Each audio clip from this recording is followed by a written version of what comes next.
ओम साईराम जय साईराम। पिता माता ईश्वर गुरुजन मानू सर्वदा स्नेह भक्ति और सम्मान कर। पत्थर मूर्ति को पूजा करी तुमे कौन पाउछ?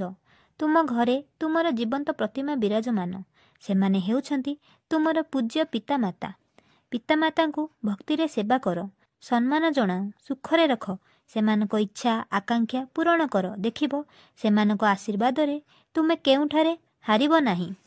पितामाता ऐश्वर्य आशीर्वाद केबे वृथा जाए ना। संतानर जाबतीय उन्नति साधन पाई पितामातांक आशीष ठारू बळी आउ किछि आशीष नाही।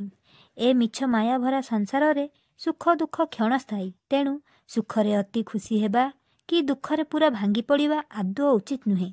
सर्वदा धैर्यशील हुओ। जेकोसी कार्य स्वार्थ रखी करिबा उचित नुहे। मने रख, निस्वार्थ अकपट सेवा ही परमेश्वरंक सेवा होइथाए। तुमर बहुमूल्य हृदय को सर्वदा निर्मल शुद्ध और पवित्र रख। देखिब एही हृदय पद्मरे स्वयं ईश्वर विराजमान करिवे। तुमर निश्चय मंगल हेब। ओम साई।